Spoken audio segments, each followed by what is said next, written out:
Start करते हैं आज का वीडियो। आज हम डिस्कस करेंगे दो कंपनीज। फर्स्ट कंपनी है राजरत्न ग्लोबल वायर और सेकंड कंपनी है टाटा कंज्यूमर। इन दोनों कंपनीज को आज हम डिटेल में देखेंगे, इसका रिजल्ट देखेंगे, इसका लेवल्स देखेंगे। हमको अभी बाई करना चाहिए या सेल, अगर हम लोग के पास पहले से है तो सेल कर देना चाहिए या होल्ड करना चाहिए। तो स्टार्ट करते हैं first company Rajratna global wire. आज राजरत्न ग्लोबल वायर में आज भारी गिरावट दिखा, 20% का गिरावट दिखा। अगर आप इसका 1 ईयर का अगर आप चार्ट अगर देखें तो 1 ईयर में अभी भी 101% का अभी इसमें अपसाइड पे है। आज 20% का गिरावट होने के बाद भी अगर 5 ईयर का देखें तो ये कंपनी 2020 में रजिस्टर हुई थी मई में। तो 2000 में से अभी तक 2548% का जंप लग चुका है। तो काफ़ी तेज़ी से ये कंपनी ग्रो की है, काफ़ी अच्छा रिटर्न दी है। अ, तो आज इसका रिजल्ट आया है, मार्केट में क्यों गिरावट हुआ सबसे पहले रिजल्ट देखते हैं। तो अगर इसका सेल्स अगर देखें तो अगर लास्ट ईयर का देखें सितंबर का, तो लास्ट ईयर सितंबर में था 241 करोड़ का और लास्ट क्वार्टर में था 251 करोड़ का और अभी जो आया है 225 का आया है। तो अगर आप ईयर टू ईयर देखें या क्वार्टर टू क्वार्टर देखें, इसका सेल्स में गिरावट हुआ है 6.6%। ईयर टू ईयर में गिरावट हुआ है और क्वार्टर टू क्वार्टर में 10.4% में गिरावट हुआ है। किसी कंपनी का प्रॉफिट कम आना, मार्जिन में डाउन होना वो समझ में आता है, लेकिन अगर सेल्स में ही कमी आने लगे तो एक प्रॉब्लम है। इस वजह से आज इस कंपनी में इस स्टॉक में इतना प्रेशर दिखा। तो ईयर टू ईयर भी गिरावट हुआ है इसके सेल्स में और क्वार्टर टू क्वार्टर भी इसके सेल्स में गिरावट हुआ है। अगर इसका एक्सपेंस देखें तो 190 का था लास्ट ईयर और लास्ट क्वार्टर में 199 का था और अभी का 187 है। तो अगर ईयर टू ईयर देखें तो गिरावट हुआ है 1.6% से, इसके एक्सपेंस में कमी हुआ है। और अगर ईयर टू ईयर में गिरावट हुआ 1.6% से और क्वार्टर टू क्वार्टर में भी गिरावट हुआ 6% से। तो एक्सपेंस इस कंपनी का कम हुआ है। अगर ओपीएम देखें तो लास्ट ईयर था 21% और लास्ट क्वार्टर में भी था 21% और अभी जो आया है 17% का। तो ईयर टू ईयर और क्वार्टर टू क्वार्टर दोनों ही ओपीएम में गिरावट हुआ है, डिक्लाइन हुआ है। अगर इसका नेट प्रॉफिट अगर देखें तो लास्ट ईयर था 33 करोड़ का और लास्ट क्वार्टर में था 35 करोड़ का और अभी जो आया है वो 23 करोड़ का आया है। तो ईयर टू ईयर 30% का गिरावट हुआ है इसके नेट प्रॉफिट में और क्वार्टर टू क्वार्टर 34.3% का गिरावट हुआ है इसके नेट प्रॉफिट में। अगर आप ईपीएस देखें तो ईपीएस में भी गिरावट हुआ है, 6.42 था लास्ट ईयर और लास्ट क्वार्टर में था 6.8 का और अभी जो आया है 4.59। तो आप कुछ भी देखें, चाहे सेल्स देखें, ईयर टू ईयर सेल्स में भी गिरावट हुआ और क्वार्टर टू क्वार्टर में भी गिरावट हुआ है सेल्स में। ओपीएम में भी ईयर टू ईयर गिरावट हुआ और क्वार्टर टू क्वार्टर गिरावट हुआ है। नेट प्रॉफिट भी गिरा है ईयर टू ईयर और क्वार्टर टू क्वार्टर और ईपीएस में भी गिरावट हुआ है। तो हम कहें मतलब इस रिजल्ट को देखने के बाद हम यही कह सकते हैं कि इसका रिजल्ट काफ़ी गंदा आया है, बहुत बुरा आया है। और इस कंपनी से लोग काफ़ी अच्छा एक्सपेक्ट कर रहे थे कि इसका इसका वैल्यूएशन काफ़ी ज़्यादा है। अगर आप इसका वैल्यूएशन देखें, अगर आप अगर ऊपर देखें तो इसका पीई रेशियो अभी 40 पे है और इसका एवरेज पीई रेशियो 16 के आसपास है। इसका 15.8 का इसका एवरेज पीई रेशियो है और अभी करंट जो पीई चल रहा है वो 40 का चल रहा है। तो अपने एवरेज से काफ़ी ऊपर है, काफ़ी ज़्यादा वैल्यूएशन दे के रखे हैं लोग इसको और लोग इससे काफ़ी अच्छा एक्सपेक्ट कर रहे थे कि इसका रिजल्ट काफ़ी अच्छा आएगा, लेकिन हुआ उल्टा। आप सेल्स देखें, इसका ओपीएम देखें, इसका नेट प्रॉफिट देखें, इसका ईपीएस देखें, सब में गिरावट हुआ, चाहे ईयर टू ईयर हो या चाहे क्वार्टर टू क्वार्टर हो, भारी गिरावट हुआ है। इसी वजह से आज इसमें 20% का गिरावट हुआ है। अगर इसका हम सेल्स अगर देखें, सॉरी, अगर इसका रिटर्न देखें ईयर टू ईयर का अगर, तो यहाँ पे देखिए 7 करोड़ का था, 3 करोड़ का, फिर इसमें नेगेटिव में गया और फिर यहाँ से फिर इसमें जंप लगा। ये देखिए जंप लगा, बीच बीच में थोड़ा सा गिरावट हुआ है, 216 19, फिर यहाँ से थोड़ा सा गिरावट हुआ है। अदरवाइज इसका net profit year two year jump किया है काफ़ी तेज़ी से, 2 करोड़ से 128 करोड़ चला गया। इसी वजह से इस कंपनी का रिटर्न भी काफ़ी ज़्यादा मिला है, काफ़ी अच्छा रिटर्न मिला है। अगर आप कंपाउंडिंग सेल्स ग्रोथ देखें तो 2 डिजिट में दिखेगा, काफ़ी अच्छा है। अगर प्रॉफिट ग्रोथ देखें कंपाउंडिंग, ये भी काफ़ी अच्छा है। अगर रिटर्न देखें तो बहुत अच्छा रिटर्न इस कंपनी ने दिया है। 10 ईयर में 61% CAGR, 5 ईयर में 83% CAGR, 3 ईयर में 138%। बहुत कम ही कंपनी इतना अच्छा रिटर्न देती है और 1 ईयर में 114% का इसमें रिटर्न मिला है। अगर इसका होल्डिंग पैटर्न देखें तो 65% प्रमोटर का, एफ आई आई अभी इसमें एंट्री मारी है 0.18%, और डी आई आई का इसमें होल्डिंग 8.01% है, और पब्लिक का इसमें 26.8% का इसमें पब्लिक का होल्डिंग है।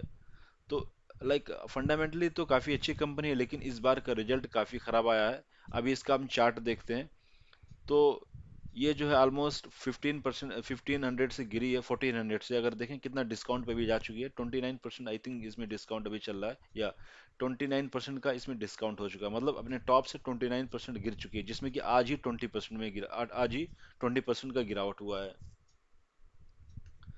तो इसका लेवल्स अगर देखें तो अगर इस लाइन से आप देखें तो ये रेसिस्टेंस था इसका, यहाँ से गिरावट हुआ, इसका ये रेसिस्टेंस बना, इसका ये रेसिस्टेंस बना, तो यही लाइन अभी इसके लिए एक सपोर्ट का भी काम करेगा। तो इस अगर यहाँ से देखें तो अभी इसका करंट मार्केट प्राइस जो चल रहा है 996 का चल रहा है, तो इस हिसाब से इसका पहला सपोर्ट जो पड़ेगा वो 900 का पहला सपोर्ट पड़ेगा। इन केस अगर और गिरावट होता है तो दूसरा सपोर्ट जो इस लाइन से बनेगा वो 800 का बनेगा। अभी मैं आपको इसमें बाई करने का सजेशन नहीं दूंगा, अभी आप इसमें वेट कीजिए और देखिए ये आके कहाँ पे स्टेबल होता है। सपोज अगर ये ब्रेक हो गया और नीचे आता, अगर यहाँ पे आके स्टेबल होता तो आप यहाँ पे बाई कर सकते हैं, लेकिन अभी आप इसमें वेट कीजिए। अगर आप ऑलरेडी इसमें बाई कर चुके हैं और आप एग्जिट आज नहीं कर पाए तो आई थिंक वेट करना चाहिए, क्योंकि लॉस में लाइक ये कंपनी अच्छी है, आगे में भी ग्रो करे। ये कंपनी करती क्या है ये भी आपको बता दूं। ये कंपनी जो टायर में जो ये जो वायर यूज होता है, जो मेटल यूज होता है, वो ये कंपनी मेनली इसी को बनाती है। तो कंपनी काफ़ी अच्छी है और ये डे बाय डे ग्रो भी करेगी, क्योंकि day by day like vehicles काफ़ी ज़्यादा आ रहा है मार्केट में, हर कोई खरीद रहा है कार्स वगैरह, तो डिमांड तो बढ़ेगा ही टायर का। तो इस वजह से, और ये एक तरीके से मोनोपोली कंपनी है जो टायर का जो ये वायर बनाती है। तो कंपनी अच्छी है, लेकिन रिजल्ट काफ़ी ख़राब आया, इसी वजह से लोग काफ़ी ज़्यादा इसमें सेलिंग की, क्योंकि काफ़ी अच्छा एक्सपेक्ट कर रहे थे लोग इसमें। तो नेक्स्ट कंपनी डिस्कस करते हैं।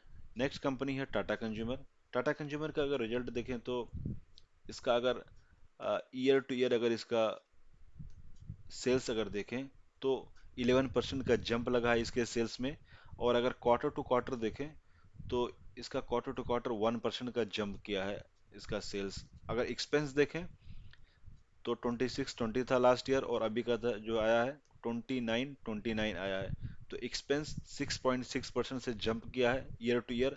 अगर क्वार्टर टू क्वार्टर देखें तो 2% से इसका एक्सपेंस जंप किया है। अगर ओपीएम देखें तो लास्ट ईयर 14% था, लास्ट क्वार्टर 14% था, और अभी जो आया 13%। तो ईयर टू ईयर और क्वार्टर टू क्वार्टर थोड़ा सा गिरावट हुआ इसकी ओपीएम में, लाइक 14 था अभी 13 हो गया।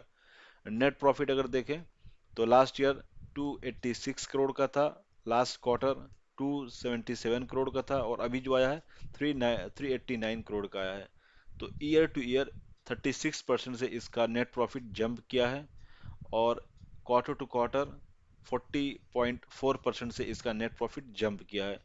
अगर ईपीएस देखें तो ईपीएस भी जंप किया, क्योंकि 2.91 था लास्ट ईयर, और लास्ट क्वार्टर में 2.77 का था, और अभी जो आया 3.656 का आया है।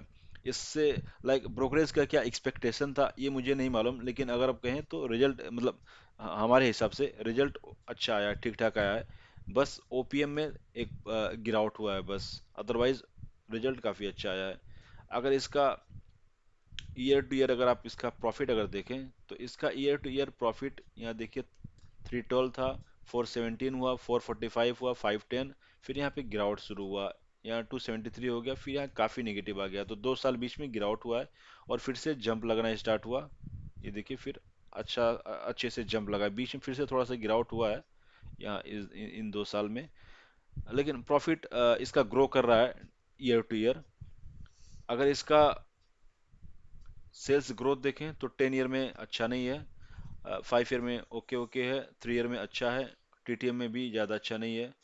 अगर इसका कंपाउंडिंग प्रॉफिट ग्रोथ देखें तो 2 डिजिट में है। अगर रिटर्न देखें तो 10 ईयर में 17% ओके ओके, 5 ईयर में 30% अच्छा है, 3 ईयर में 39% अच्छा है, और 1 ईयर में भी निगेटिव में है। होल्डिंग पैटर्न अगर देखें तो 34.72% प्रमोटर का है, 25.33 एफ आई आई का है, डी आई आई का 13.99 है, और पब्लिक का 25.96 का है। तो होल्डिंग पैटर्न अच्छा है, कंपनी का रिजल्ट भी ओके ओके है, खराब नहीं है। आज इस कंपनी में गिरावट हुआ है। इस कंपनी में 1.17% का गिरावट हुआ है, क्योंकि ओपीएम में थोड़ा सा कमी आया है, इस वजह से मे भी इसमें गिरावट हुआ हो आज। अगर देखें इसमें कितना डिस्काउंट चल रहा है, तो अभी भी इसमें 11.57% का इसमें डिस्काउंट अभी चल रहा है इस कंपनी में। और इस कंपनी में बहुत ज़्यादा कह सकते हैं डेप्ट है, 1294, और इसका 1.2% इसका प्रमोटर का शेयर जो है प्लेज है। ये मार्केट लीडर है। इसका हम देख लेते हैं इसका ग्राफ। तो ये जो मैंने लाइन ड्रॉ किया है, यहाँ पे इसको बार बार बॉटम मिला है, बना है, यहाँ पे बॉटम बना, यहाँ पे बॉटम बना, और यहाँ पे भी बॉटम बना था। तो हो सकता है फिर यहाँ पे अगर इनकेस अगर गिरावट होता है और अगर इसमें, तो ये 750 का बॉटम यह बन सकता है। और इसका जो करंट मार्केट प्राइस जो चल रहा है 761 का चल रहा है। तो पहला सपोर्ट 750 होगा। इन केस अगर और गिरावट होता है, मार्केट में और प्रेशर दिखता है, तो दूसरा सपोर्ट इसका 700 का होगा।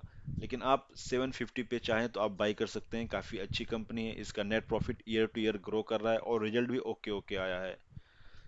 तो अह, ये video just for educational purpose था। अगर आप इसमें भी बाई की हो तो आप इसमें होल्ड कीजिए, अगर ऑलरेडी आपके पास है, और आप चाहें आप वेट कीजिए, अगर 700 पे मिलता है तो आप यहाँ पे ऐड कर सकते हैं। अगर आपके पास बिल्कुल शेयर नहीं है तो आप यहाँ पे 750 पे बाई कर सकते हैं। तो ये video just for educational purpose था। कोई भी कॉल लेने से पहले आप पहले एनालिसिस कीजिए या अपने फाइनेंशियल एडवाइजर से चेक कीजिए। अगर आपको अपना पोर्टफोलियो रिव्यू कराना है तो ईमेल आईडी मैंने डिस्क्रिप्शन में मेंशन किया है, आप उस पर ईमेल कीजिए। Okay, bye bye, take care.